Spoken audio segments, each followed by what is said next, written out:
जय हिंद दोस्तों, उज्जवल परिवार की रात्रि पे आप लोगों में अपनी क्लास लेकर के और शुरू करते हैं आज की क्लास का पहला ही क्वेश्चन में, जो कि आपका चर्चा का विषय रहा है। तो पहला ही क्वेश्चन में आप लोगों का EDAR क्या है, जो कि आपका चर्चा में। सबसे पहले तो बात करेंगे क्वेश्चन नंबर 1 लेकर का। क्वेश्चन नंबर 1, 19 अप्रैल हो गई अभी आज, ठीक है, ध्यान रखिए। चलिए भाई,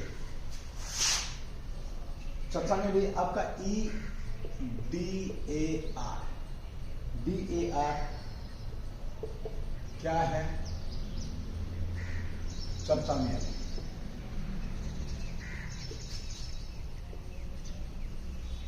चलिए, आपका क्वेश्चन अभी EDAR क्या है, जो कि आपका चर्चा का विषय है। चलिए इसके ऊपर बात करते हैं। सबसे पहले तो ये क्या आपका एक पोर्टल है, क्या आपका ये पोर्टल है, वेबसाइट आधारित कह सकते हो आप इसको। क्या भाई आपका ये पोर्टल है, किसने इसको लॉन्च किया ये पढ़ेंगे। देखिए, इस पोर्टल को किसके द्वारा, सड़क व परिवहन जो मंत्रालय है, इसने इसको लॉन्च किया है। सड़क व परिवहन मंत्रालय, तो सड़क मंत्री कौन आपको पता है, नितिन गडकरी साहब। इसने किया, किसके सहयोग से किया, अगर ये पूछे सहयोग किसका लिया इसमें भी, तो सहयोग की अगर हम बात करते हैं तो बीमा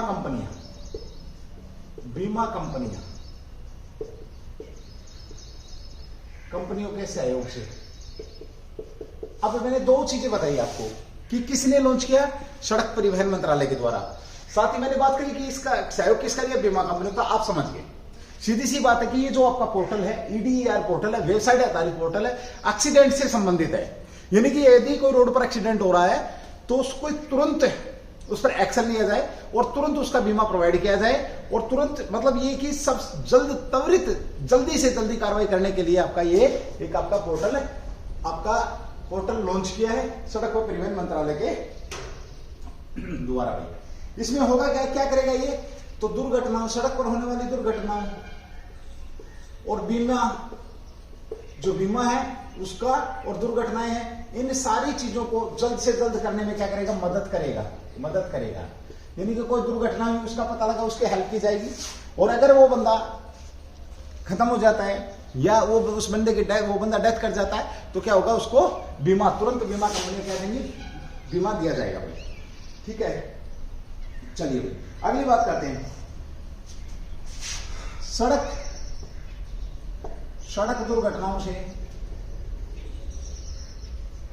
दुर्घटनाओं के बारे में जानकारी देगा, ये बारे में जानकारी प्रदान करेगा, ठीक है भाई।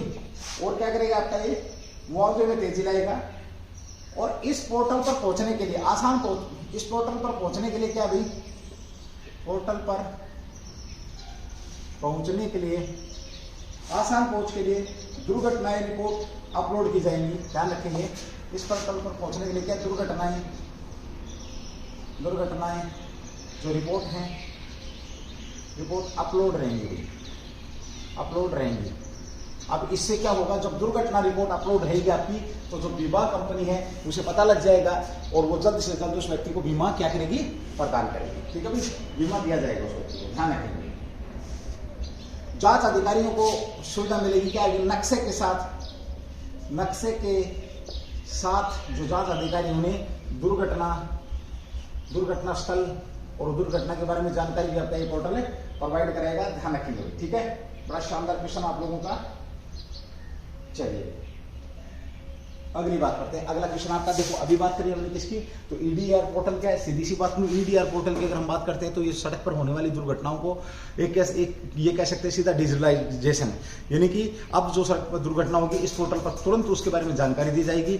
ये लॉन्च किसने किया, सड़क एवं परिवहन मंत्रालय के द्वारा लॉन्च किया गया है। किसके सहयोग से, तो बीमा कंपनियों के सहयोग से। मतलब ये सीधी सी बात है कि इसके ऊपर जो दुर्घटनाएं लोड की जाएंगी, उस पोर्टल को आराम से, वेबसाइट आधारित आपका पोर्टल होगा, उस पोर्टल को ये क्या देख सकती है बीमा कंपनियां, और उन्हें पता लग जाएगी हाँ फला व्यक्ति क्या हो गया, अभी डेथ कर गया। तो बीमा देने में और दुर्घटना को लेकर के जितने भी काम उनको तेजी से लाने के लिए इस पोर्टल को लॉन्च किया गया है। किसके द्वारा लॉन्च किया गया है, तो ये आपके बीच में जांच जो अधिकारी होते हैं उन्हें नक्शे के साथ दुर्घटना स्थल के बारे में बताया जाएगा, किस प्रकार से दुर्घटना हुई, सारी की सारी दुर्घटना से संबंधित जल्दी से जल्दी तो त्वरित कार्रवाई करने के लिए पोर्टल लॉन्च किया है। ध्यान रखिए, पूछ लेगा कि किसके द्वारा लॉन्च किया गया, कब लॉन्च किया गया, ये सारी चीजें आपके बीच में रहेंगे भी। तो ये आपके शानदार क्वेश्चन बन जाता है, 2022 में पूछ लेगा भी, ठीक है।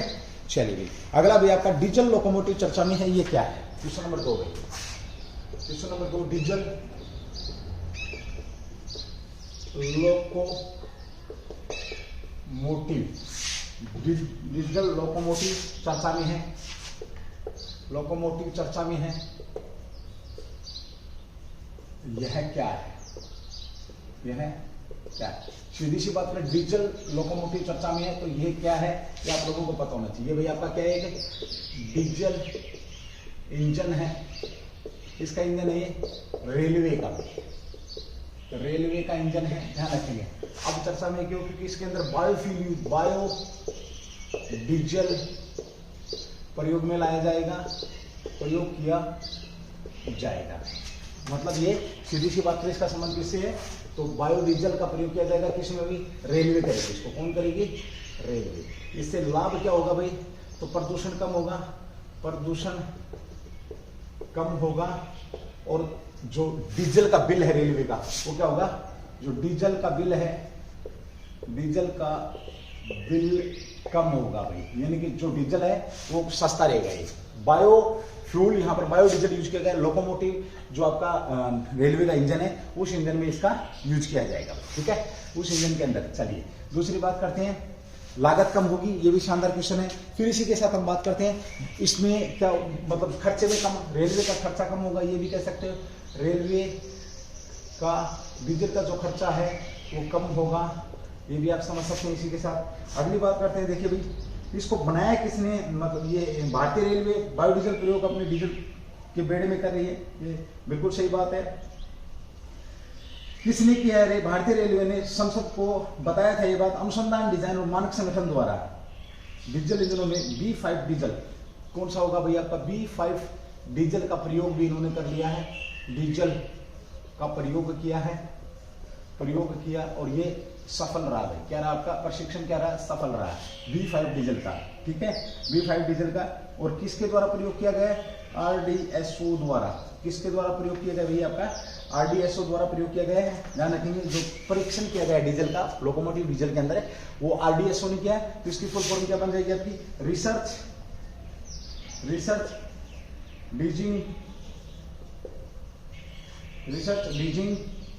लीजिंग्स एंड स्टैंडर्ड्स ऑर्गेनाइजेशन, ये इसने इसको सफल परीक्षण किया और संसद को बता दिया रेलवे ने कि हम इसका यूज कर रहे हैं भाई। हम किसका यूज कर रहे हैं अभी? B5 डीजल का यूज करेंगे, ठीक है भाई। चलिए 2023 तक रेलवे का, अगर मैं बात करूं, रेलवे का लक्ष्य है 2023 तक रेलवे का लक्ष्य है 100% क्या विद्युतीकरण करना, विद्युतीकरण करना। तो उसमें भी मदद मिलेगी। 2000 मतलब प्रदूषण कम रहेगा, तो 2023 तक लक्ष्य है। सीधा सा पूछे रेलवे का 100% विद्युतीकरण का लक्ष्य कब तक का आपका? 2023 तक का। एक शानदार क्वेश्चन यहाँ पर रहने वाला है, ठीक है। चलिए अब बात करते हैं थोड़ी सी किसकी? रेलवे की। रेलवे की बात करते हैं तो देखिए, सबसे पहले हम बात करें रेलवे की, तो भारत में पहली जो यात्री जो ट्रेन थी वो कब आपकी? 1853 में गई। 1853 में मुंबई से थाने के बीच चली। ये भी शानदार क्वेश्चन आपका। अगली बात करते हैं मेट्रोमैन के नाम से किसको जाना जाता है? ये क्वेश्चन तुम्हारे लिए Metro Man of India, Metro Man of India के नाम से किसको जाना जाता है? ये तुम्हारे लिए शानदार क्वेश्चन रहने वाले। तो भारत की पहली यात्री ट्रेन कब चली? मुंबई से थाने के बीच में 1853 में चली है। अब क्या कर रही है रेलवे भाई? आपका रेलवे अब क्या कर रही है? सबसे बड़ी इकाई है भारत की है, ठीक है।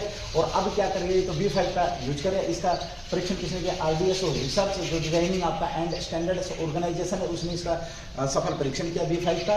और ये इससे होगा क्या? प्रदूषण में कमी होगी। ये भी आपका शानदार क्वेश्चन यहाँ पर बन जाएगा, ठीक है। चलिए अगले क्वेश्चन की बात करते हैं, जो कि चर्चा का विषय रहा भी आपका। युद्ध का माहौल चल रहा है, तो जरूरी बात है कि ऐसा कोई भी दिन नहीं जाना अपना जिस दिन हम हथियारों की बातें नहीं करनी है, हम नहीं करनी है, बल्कि दुनिया कर रही है, ठीक है।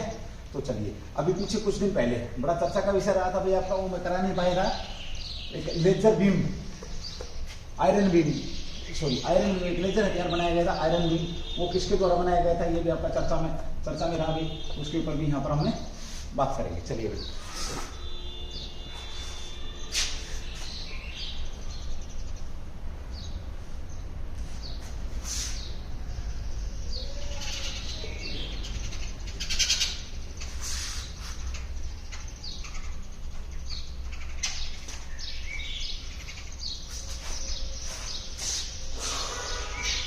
इजराइल चर्चा में है, क्यों भाई आपका पिछले क्वेश्चनों से क्वेश्चन नंबर 3 में आपका इजराइल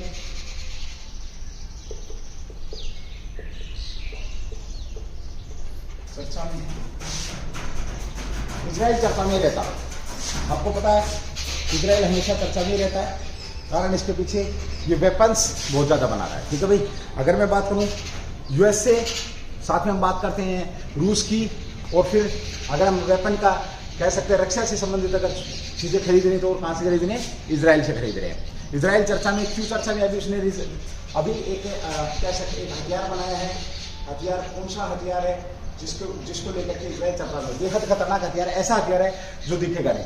यानी कि फॉर एग्जाम्पल कह सकते हैं जैसे आपके ऊपर किसी ने फायर किया, यानी कि इजराइल के ऊपर अगर कोई मिसाइल दाग रहा है, इजराइल के ऊपर कोई मिसाइल दाग रहा है तो इजराइल उसको रास्ते में क्या कर देगा, खत्म कर देगा, और वो चीज उसको दिखेगी भी नहीं।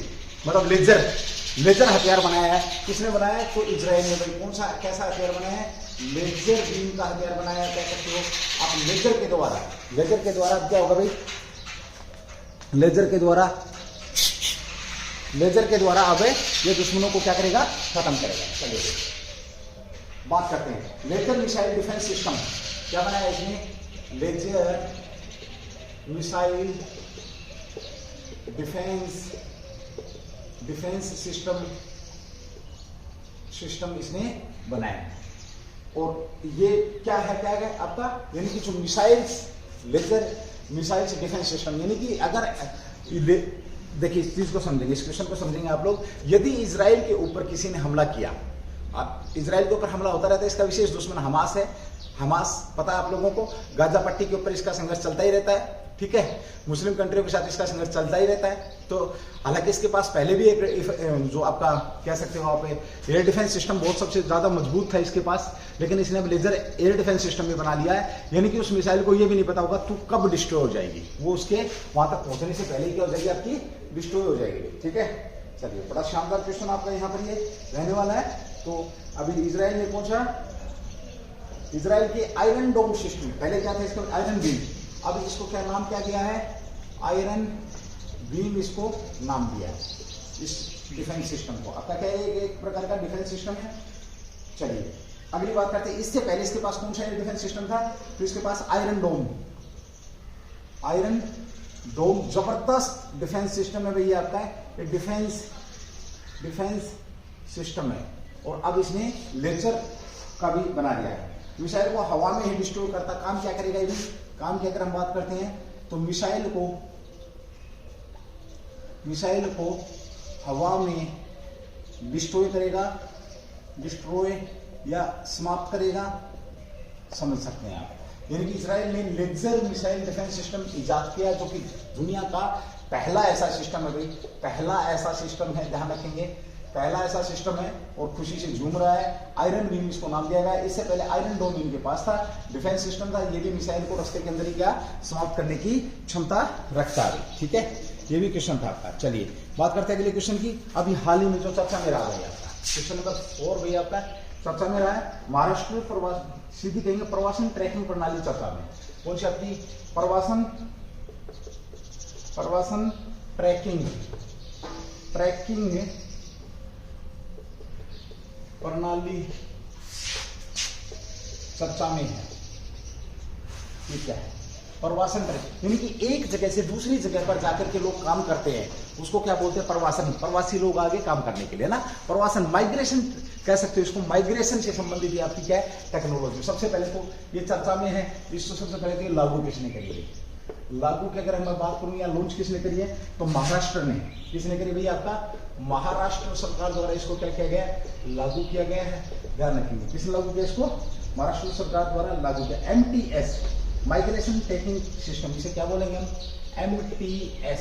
ये क्या हो जाएगा आपका, माइग्रेशन ट्रैकिंग सिस्टम भाई, माइग्रेशन ट्रैकिंग सिस्टम आपका है क्या। ये देखिए, ये महाराष्ट्र सरकार द्वारा विकसित किया गया, बिल्कुल सही बात है। इसमें क्या होगा, व्यक्ति विशिष्ट संख्या के माध्यम से, तो क्या होगा, IUN, यूनिक जो आईडी नंबर है, इसके माध्यम से IUN, ये क्या होगा, व्यक्तिगत विशिष्ट संख्या, व्यक्तिगत विशिष्ट पहचान संख्या। व्यक्तिगत जो आपका, व्यक्तिगत कह सकते हो आप, व्यक्तिगत विशिष्ट पहचान जो संख्या है, उसके माध्यम से क्या, आइडेंटिटी, इसको कह सकते हैं इंडिविजुअल यूनिक, इसकी फुल फॉर्म लिख सकते हो आप, समझ में आ जाएगा, इंडिविजुअल यूनिक आइडेंटिफिकेशन नंबर के द्वारा क्या होगा, इसमें पहचान होगी, प्रवासी लोग होंगे, ठीक है। ओके, संवेदनशील मौसम जो प्रवासी कर रहे हैं उनकी आवाजाही को ट्रैक करेगा, क्या करेगा, जो माइग्रेशन हो रहा है, यानी कि जो आना जाना हो रहा है, ये माइग्रेशन को क्या करेगा, कह सकते हो आप, माइग्रेशन की पहचान करेगा और लोगों का डाटा रखेगा। जो लोग एक जगह से दूसरी जगह पर जाए, खास करके हम बात करते हैं कहाँ की, महाराष्ट्र की बात हो रही है, ठीक है।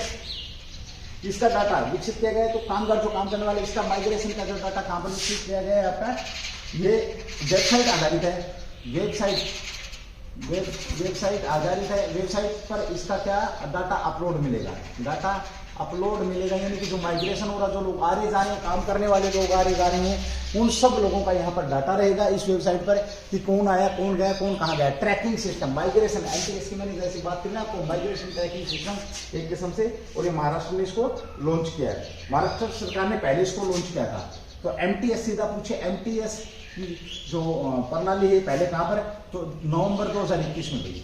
नवंबर 2021 में 6 डिस्ट्रिक्टों में 6 जिलों में इसको लॉन्च किया गया था, पायलट प्रोजेक्ट के तौर पर। किसके तौर पर, पायलट प्रोजेक्ट के तौर पर इसको लॉन्च किया गया था। आपका वेबसाइट आधारित डाटा, यानी कि जो लोग आ रहे जा रहे हैं, सीधी सी बात है, प्रवासन ट्रैकिंग जो प्रणाली आपकी, यानी कि जो प्रवासी लोग बाहर से जो लोग आ रहे हैं या जा रहे हैं, उनके काम को, उनके सारा का सारा डाटा आपका यहाँ पर मिलेगा। अब कोई व्यक्ति बचेगा नहीं जिसके बारे में महाराष्ट्र गवर्नमेंट को क्या नहीं होगी, जानकारी नहीं होगी। शानदार क्वेश्चन आप लोगों के बीच में ये भी है।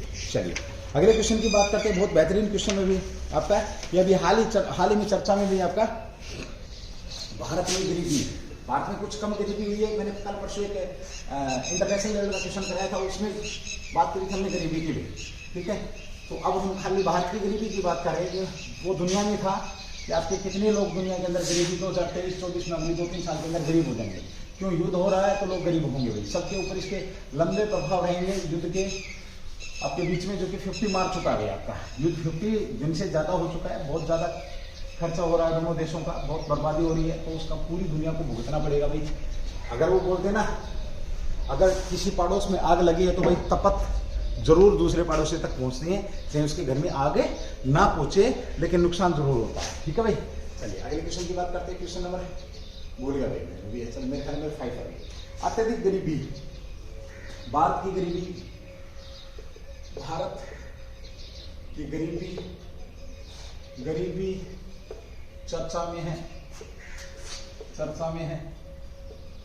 क्यों भारत की गरीबी चर्चा में है, यानी कि भारत में कितने लोग गरीब हैं वो चर्चा का विषय बना हुआ है। गरीबों की संख्या बढ़ी है या घटी है, उसके ऊपर बात करेंगे। शानदार क्वेश्चन है, बेहतरीन क्वेश्चन आप लोगों के बीच में मिलने की संभावना भाई, ठीक है। तो सबसे पहले तो बात करते हैं, रिपोर्ट किसके द्वारा जारी की गई। भारत में गरीबी, यानी कि गरीबी से संबंधित गरीबी की जो रिपोर्ट है, रिपोर्ट किसने जारी करी है, तो सबसे पहले हम बात करते हैं किसके, वर्ल्ड बैंक द्वारा ये रिपोर्ट जारी करी गई है। ध्यान रखेंगे, भारत में इसने क्या कहा, इस रिपोर्ट में क्या है, रिपोर्ट में क्या कहा है, भारत में जो गरीबी है, गरीबी कम हुई है भाई। शानदार क्वेश्चन है, मैंने इसको अंडरलाइन भी कर दिया, राउंड भी कर दिया। कम हुई है, भारत में गरीबी क्या हुई है, कम हुई है। दुनिया में बढ़ी है लेकिन भारत के अंदर क्या हुई है, कम हुई है। कैसे कम हुई है देखेंगे हम लोग, बात करते हैं। 2011 के अनुसार, 2011 की तुलना में 2019 तक का ये डाटा कलेक्ट किया गया।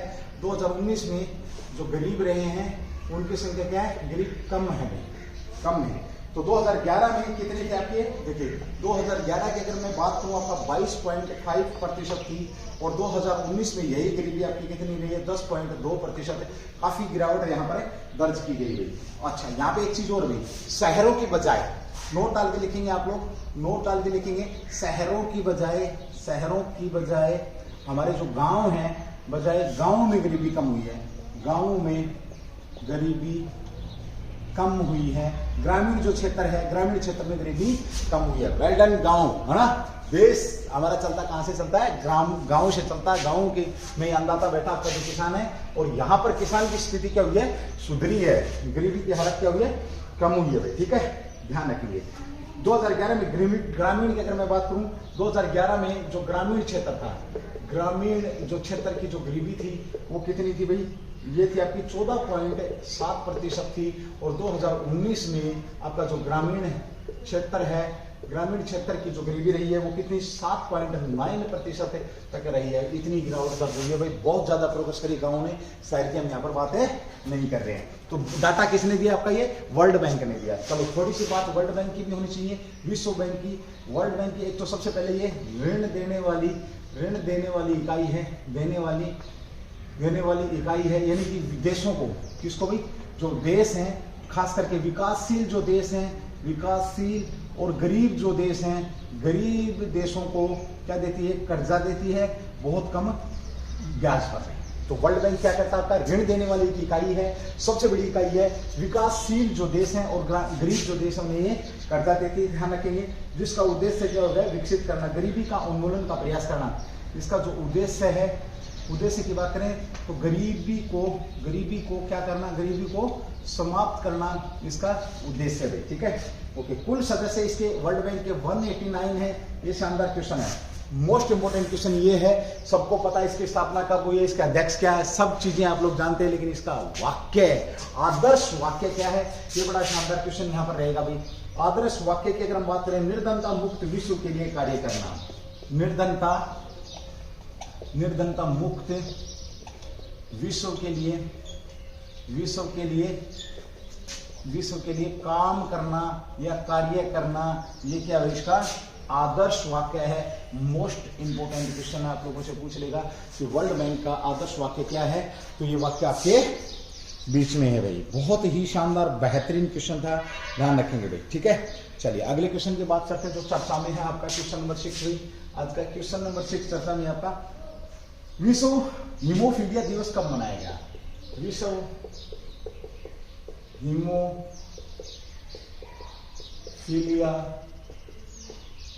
दिवस कब मनाया गया। विश्व हीमोफीलिया दिवस इंपोर्टेंट क्वेश्चन है, ध्यान रखेंगे। देखिए हीमोफीलिया आपकी एक बीमारी है। सबसे पहले तो बात करूँ, ऐसी बीमारी है जो लोगों को पता ही नहीं है। देखिए हीमोफीलिया का संबंध में बात करूं, जैसे चोट लगी और रक्त का बहना प्रारंभ हो गया, रक्त का बहना प्रारंभ हो गया तो क्या होगा, वो रक्त जो था आपका क्या रुकता, अपने आप बोलते हैं थोड़ी देर दबा के रख लो रुक जाएगा। तो क्या होता है, वो रक्त का थक्का जमता है। क्या होता है, रक्त का थक्का जमता है, जिससे क्या होता है कि वो रक्त बहना बंद हो जाता है। बहुत से लोगों को इस बीमारी का पता ही नहीं, जिनका ब्लड पतला होता है, जिनके ये हीमोफीलिया जो बीमारी होती है, जिनके ब्लड रुकता नहीं है, वो इस बीमारी के शिकार होते हैं। तो विश्व हीमोफीलिया दिवस यानी कि हीमोफीलिया के बारे में जागरूक करने के लिए विश्व के अंदर ये दिवस मनाया जाता है। कब मनाया जाता है, आपका 17 अप्रैल को भाई, 17 अप्रैल को विश्व हीमोफीलिया दिवस मनाया गया। उद्देश्य की अगर हम बात करें तो हीमोफीलिया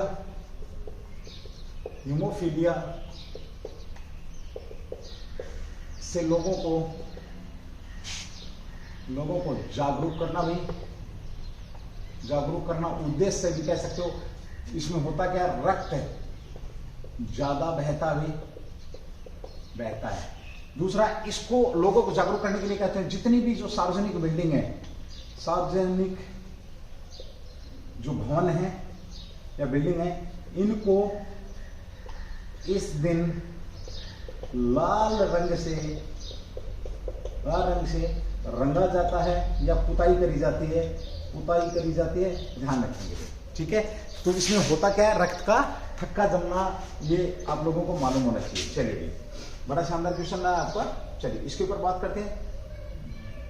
17 अप्रैल को अनुवांशिक विकार आपका एक किस प्रकार का अनुवांशिक विकार एक किस्म से कह सकते हैं। अनुवांशिक विकार का मतलब क्या होता है, आप समझ गए, पीढ़ी दर चलता है आपका जो हीमोफीलिया आपका एच लिख के छोड़ो भाई, अनुवांशिक क्या आपका विकार है, ध्यान रखेंगे। साथ में ये आपका किसने, वर्ल्ड फेडरेशन ऑफ हेमोफीलिया द्वारा मनाया जा रहा है। वर्ल्ड फेडरेशन ऑफ हीमोफीलिया द्वारा आपका ये मनाया जा रहा है। किसके द्वारा मनाया जा रहा है, तो देखेंगे जो हीमोफीलिया है किसके द्वारा आपका, तो world haemophilia, world federation of haemophilia द्वारा मनाया जाता है। कब से मना रहे भाई, 1989 से मना रहे हैं। इस दिन को लोगों को जागरूक किया जा रहा है, ये भी ध्यान रखेंगे। चलिए भाई, फ्रैंक रेबल के जन्मदिन को मनाते इस दिन किसके द्वारा भाई, वो किसका, किसकी आदमी कह सकते हो आप, फ्रैंक रेनेबल के जन्मदिन के लिए मनाते हैं, क्योंकि इसने इसकी क्या करी थी, स्थापना करी थी। इन्होंने क्या करी थी, इसकी वर्ल्ड फेडरेशन हीमोफीलिया जो आपका है, इसकी स्थापना किसने करी थी, तो फ्रैंक रेनेबल द्वारा इसकी स्थापना करी गई थी। जान सकते हैं इसकी स्थापना कब हुई थी, ये बड़ा अच्छा क्वेश्चन है। फेडरेशन ऑफ हेमोफीलिया इसकी स्थापना की अगर हम बात करते हैं तो 1963 में इसकी क्या करी गई थी, स्थापना करी थी। हेडक्वार्टर कहाँ पर, इसका हेडक्वार्टर मॉन्ट्रियल के अंदर है, मॉन्ट्रियल कनाडा भाई, कनाडा में क्या इसका हेडक्वार्टर। अच्छा क्वेश्चन है भाई। और 35% लोग, प्रभावित लोग इसे नहीं जानते कि ये बीमारी क्या है। देखिए यहाँ पर बड़ा शानदार क्वेश्चन है। विश्व हीमोफीलिया दिवस मनाया गया आपका 17 तारीख को मनाया गया। आपकी अति रक्त बहाव यानी कि ज्यादा रक्त बहने वाली ये बीमारी होती है। 75% लोग इसके जो शिकार हैं, शिकारों में से 75% लोगों को ये नहीं पता कि ये बीमारी क्या है। 75% लोगों को इसके बारे में जानकारी नहीं है। वर्ल्ड फेडरेशन हेमोफीलिया के द्वारा ये 1989 से मनाया जा रहा है। ध्यान रखेंगे, फ्रैंक रेनेबल के जन्मदिन पर मनाया जाता है। 1900 इसका स्थापना कब, 1963 में, हेडक्वार्टर मॉन्ट्रियल कनाडा के अंदर है। अब ये फ्रैंक रेनेबल के जन्मदिन पर क्यों मनाया जाता है, क्योंकि इन्होंने ही वर्ल्ड फेडरेशन हीमोफीलिया की क्या करी थी, स्थापना करी थी। आपका एक अनुवांशिक विकार है, तो इसके बारे में ध्यान रखेंगे भाई। और इस दिन क्या होता है, इस दिन के लोगों को जागरूक करने के लिए जो आपका सार्वजनिक भवन उन्हें किससे पोत दिया जाता है, लाल रंग से इन्हें पोत दिया जाता है। बड़ा ही बेहतरीन क्वेश्चन है आप लोगों के बीच में और बार बार पूछे जाने की संभावना बनी रहेगी, ध्यान रखना दोस्तों। ठीक है, 2022 में इस प्रकार के क्वेश्चन आप लोगों के बीच में आ जाएंगे। तो आपका ये दिवस जरूर याद रखेंगे। हीमोफीलिया दिवस कब मनाया है, तो ये भी आपके बीच में शानदार क्वेश्चन यहाँ पर है। चलिए एक क्वेश्चन की और बात करेंगे, एक दो क्वेश्चन और आपके बड़े अच्छे और इम्पोर्टेंट क्वेश्चन यहाँ पर आ रहे हैं।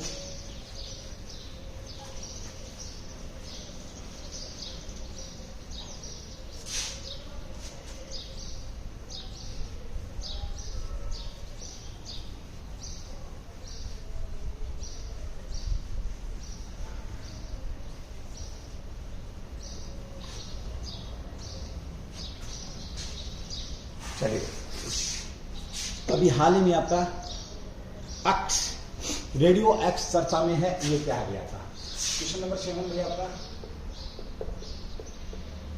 रेडियो एक्स चर्चा में है, यह है सबसे पहले तो बात करूंगी, एक चैनल है भाई आपका रेडियो एक्स चर्चा में है। क्या ये आपका, तो रेडियो चैनल है। किसके लिए स्पेशली बनाया गया है ये आपका, तो जो अंधे लोग हैं या दृष्टि बाधित लोगों के लिए इसको बनाया गया है। आपका है क्या भाई, रेडियो चैनल है। सबसे पहले तो रेडियो चैनल है भाई, आपका चैनल है।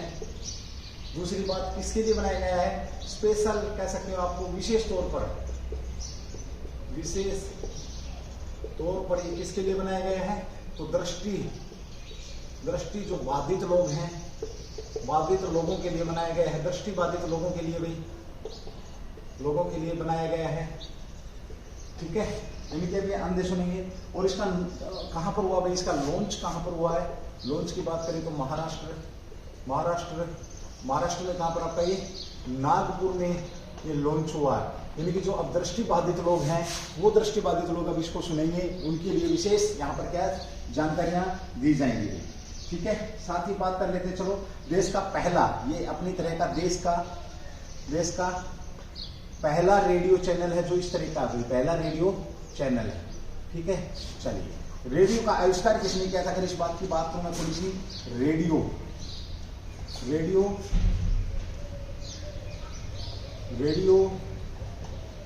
का आविष्कार की बात करते तो ये किसने किया? तो मार्कोनी द्वारा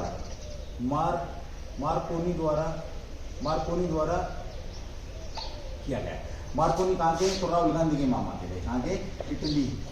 इटली के रहने वाले। जब रेडियो की बात चल रही है तो टेलीविजन की भी बात कर लो, टीवी की। टेलीविजन का आविष्कार किसने किया था? तो जॉन बियर्ड द्वारा भाई।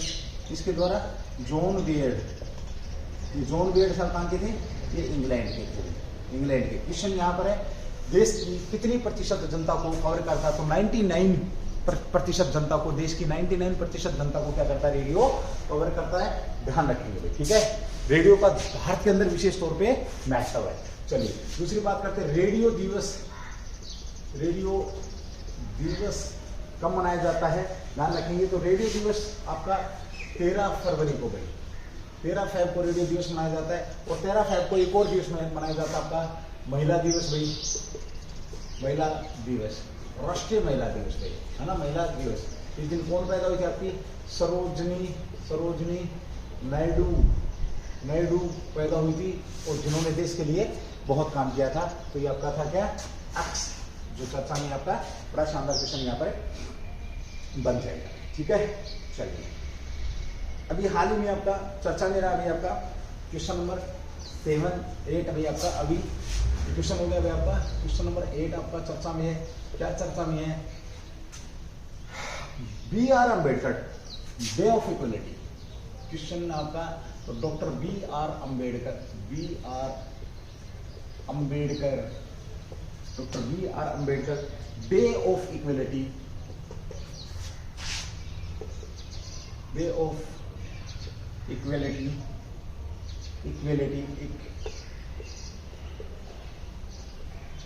कब मनाया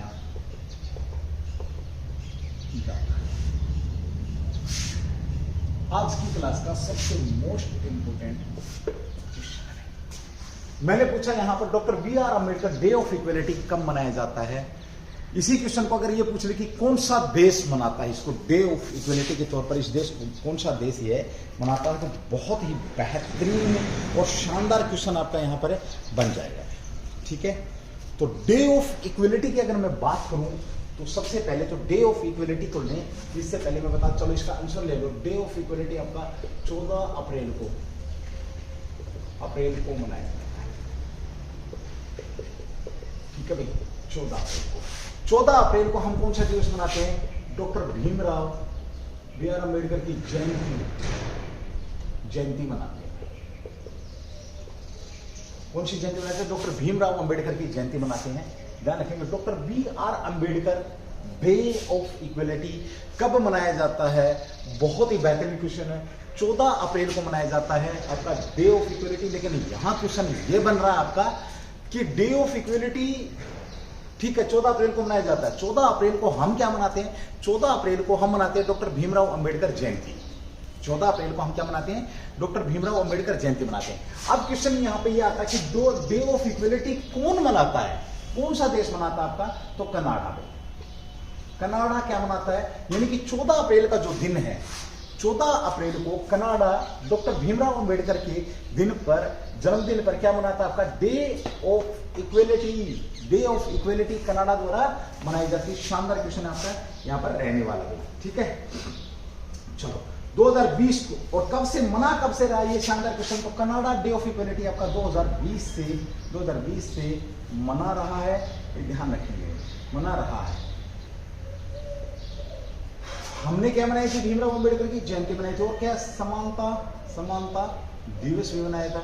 अब यहां एक क्वेश्चन आता है कि संयुक्त राष्ट्र ने इसको एक दिवस के रूप में मनाया था। कब कब मनाया था, ये बड़ा शानदार आपका क्वेश्चन यहाँ पर रहता भी। तो समानता दिवस की अगर मैं बात, संयुक्त राष्ट्र ने लगातार 3 साल यूएनओ ने 3 वर्ष तक, कह सकते हो 3 वर्ष तक भीमराव अंबेडकर जयंती मनाई थी। तो BR अम्बेडकर जयंती कब मनाई यूएनओ द्वारा, ये बड़ा शानदार क्वेश्चन आपका रहेगा। तो हम बात करते हैं 2018 के अंदर मनाई है भाई, ध्यान रखिए 2017 और 16, 17 और 18 3 वर्ष लगातार यूएनओ, यूनाइटेड नेशन ऑर्गेनाइजेशन ने भी भीमराव की जयंती को मनाया था। इक्विलिटी डे कौन मना रहा है आपका, कनाडा मना रहा है, ये ध्यान यहाँ पर रखिए। चलिए इसके बाद बात करते हैं आपका भाई 14 अप्रैल, एक अच्छा क्वेश्चन यहाँ पे बनता है कि 14 अप्रैल 1990 से, और 14 अप्रैल कब आपका एक क्वेश्चन पूछ लिया आप लोगों से, तो 14 अप्रैल 1990 से लेकर के आपका और 14 अप्रैल 1991 के बीच में, 14 अप्रैल 1991 के बीच में कौन सा साल मनाया जाता है, तो सामाजिक न्याय का, सामाजिक जो न्याय है उसका आपका ये वर्ष मनाया जाता है। ये भी आपका शानदार क्वेश्चन यहाँ पर रहने वाला है। तो BR इक्विलिटी ऑफ डे कौन मना था आपका, कनाडा मना रहा है, ये ध्यान आप लोगों के रहना चाहिए, ठीक है। ओके 2021 में एक अच्छा क्वेश्चन यहाँ पे रह जाएगा भी आपका, 2021 में आपका क्या मनाया जा रहा है, तो 2021 में ब्रिटिश सरकार ने, 2021 में आपका जो ब्रिटिश सरकार है, ब्रिटेन ने डे ऑफ इक्वलिटी मनाया था। यानी कि कनाडा ने भी मनाया है आपका, ब्रिटेन ने भी मनाया। कनाडा ने कब मनाया, 2020 के अंदर, और आपका ब्रिटेन कब मना रहा है, 2021 में मना रहा है। ये भी आपका शानदार क्वेश्चन यहाँ पर रहने वाला है, ठीक है।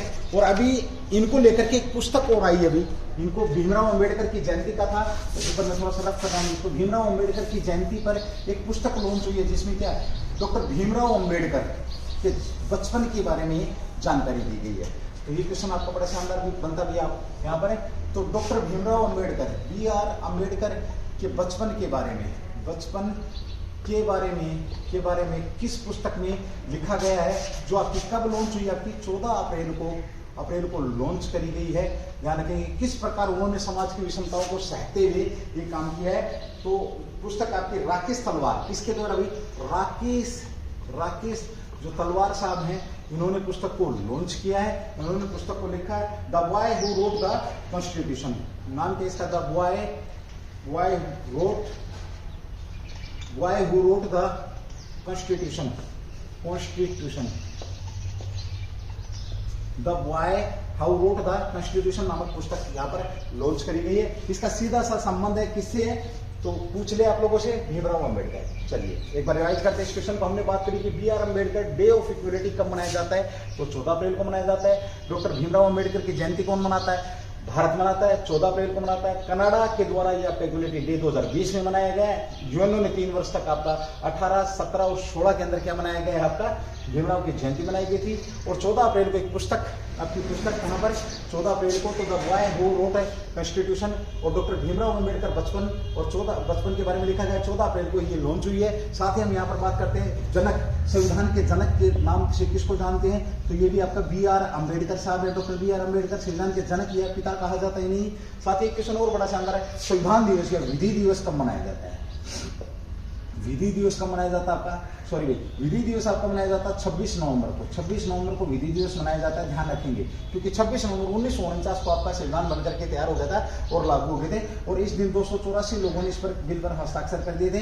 टोटल जो लोग थे 299 थे, बाकी आपके लोग क्या थे, एब्सेंट थे, इस वजह से उस पर साइन नहीं हुए। संविधान सभा की ड्राफ्टिंग कमेटी के अध्यक्ष थे, किसके थे, ड्राफ्टिंग जो कमेटी है उसके अध्यक्ष थे कौन, और इनके साथ कितने लोग और थे, 6 लोग और थे इनके साथ, जो ड्राफ्टिंग कमेटी पर काम कर रहे थे। यहाँ एक बड़ा शानदार क्वेश्चन आप लोगों को छोड़ के जाऊंगा कि ड्राफ्टिंग कमेटी के अध्यक्ष डॉक्टर भीमराव अंबेडकर थे, 6 सदस्य होते।